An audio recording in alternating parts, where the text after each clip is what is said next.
पाकिस्तान से मार खाने का शदीद सदमा, अर्नाब गोस्वामी का दिमागी तवाजुन बिगड़ गया। फवाद चौधरी हामिद मीर ने नमक छिड़क दिया।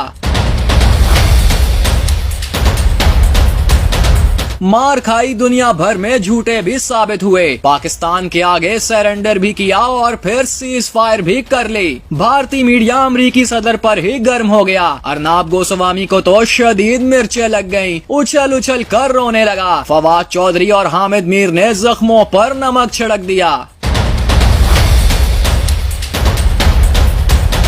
भारत और मोदी पाकिस्तान के हाथों बच कैसे गए? अमेरिकी सदर डोनाल्ड ट्रंप की जानिब से पाकिस्तान और भारत के दरमियान जंग बंदी के ऐलान पर भारतीय मीडिया सेखपा हो गया। पाकिस्तान के हवाले से मुखालिफाना बातें करने के हवाले से मारूफ भारतीय एंकर पर्सन ने ट्रंप के ऐलान के फौरन बाद टीवी पर कहा कि अमेरिकी सदर की जानिब से तजावुज किया गया है। अर्नाब गोस्वामी ने अमेरिकी सदर को ही तनकीद का निशाना बना दिया। कहा, जब भारत ने अमेरिकी सालसी पर रजामंदी जाहिर ही नहीं की तो ट्रंप ने कैसे जंगबंदी का दावा कर दिया। अर्नाब गोस्वामी ने कहा, अमरीकी सदर को जमीनी सूरत हाल का नहीं पता। कुछ दिन कबल तक तो वो कह रहे थे कि इनका इस तनाज़े से कोई ताल्लुक नहीं। अर्नाब गोस्वामी ने कहा, इन्हें अमरीकी सदर की जानिब से जंगबंदी के ऐलान पर सख्त एतराज है। उन्होंने कहा, इनका चैनल ट्रंप के बयान की बजाय इस बयान को नश्र करेगा जो भारतीय हुकूमत की जानिब से जारी किया जाएगा।